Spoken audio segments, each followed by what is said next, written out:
আজি আমি direct common tangent আৰু ট্ৰান্সভাৰ্স কমন টেনজেন্টৰ আমি কনসেপ্ট এটা চাই লওঁ তো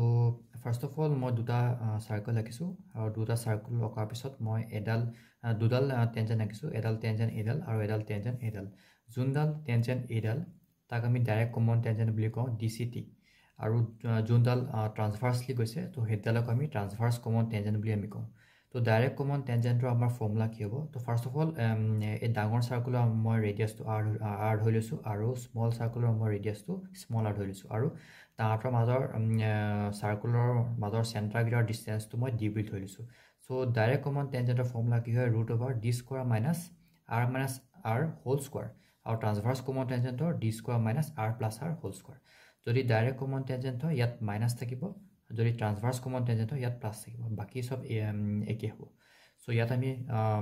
কোৱেশ্চন চাই লওঁ তো কোৱেশ্চন আমাক কি কৈছে the distance between the centres of two circles is the lengths of the direct and transverse common tangents are L and M respectively if L² + M² is equals to 200 and the sum of the squares of their radii is 100 so radii মানে কি হ'ব তাহাঁতৰ মানে capital R² plus small r² is equals to আমাক 100 দি আছে so what is the value of d তা মানে a to d টা মানে আমাক ভ্যালু তো আমাক উলিয়াবলৈ কৈছে সো আমাক অপচন কি দিয়া আছে অপচন 10 10√2 5√2 আৰু 20 সো ফাৰ্স্ট অফ অল আমি কি কৰিম যে the lengths of the direct and transverse common tangents are L and M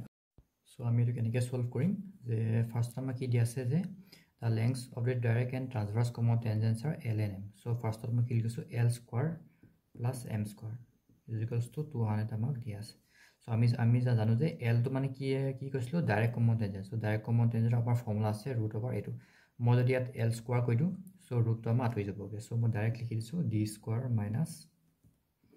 r - r whole square plus m তো আমাৰ ট্ৰান্সভাৰ্স কমন টেনজেন্ট সো মই যদি স্কয়াৰ কৰি দিও স্কয়াৰ কৰি পিনে মই লিখিছো d² - r + r whole square equals to 200 আমাক দিয়া আছে সো d² + d² 2d² আহিলে মাইনাস মই কমন লৈলো r - r whole square plus r + r whole square 200 এতিয়া আমি যদি লিখো 2d² মাইনাস এটো আমি যদি ভালকে চাও a² + b² হৈছে সো a² + b² আমি কেনেকৈ লিখিব পাও a² + b² আমি এটো এটা এলজেব্ৰা ফৰ্মুলা হয় তোমালোকে মনত থবা a + b whole square minus 2ab বুলি আমি লিখিব পাও সো এটো এটা মনত থবা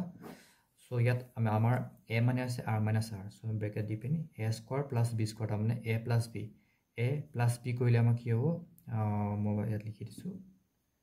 a লিখিলো প্লাস b লিখিলো হোল স্কয়াৰ মাইনাস 2ab টা মানে কি হ'ব r - r into r plus r 200 so এতিয়া 2d² minus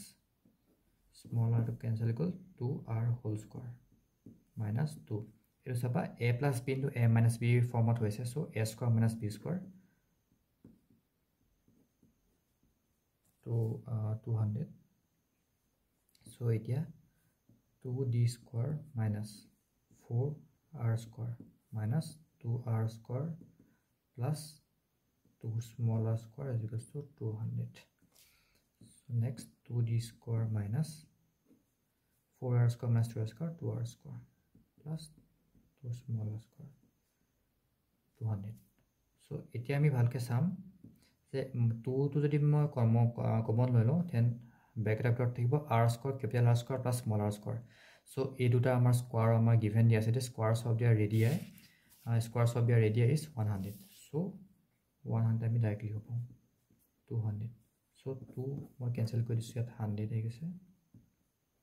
d² minus equals to 100 minus to মই এফালে আনি দিছো 100 তো d² is equals to 200 আৰু এই 200 d টো আমি কি পালো 200 তো আমি 10√2 বুলি আমি লিখিব পাম সো আমাৰ অপচন কি হ'ব 10√2 option B will be the right answer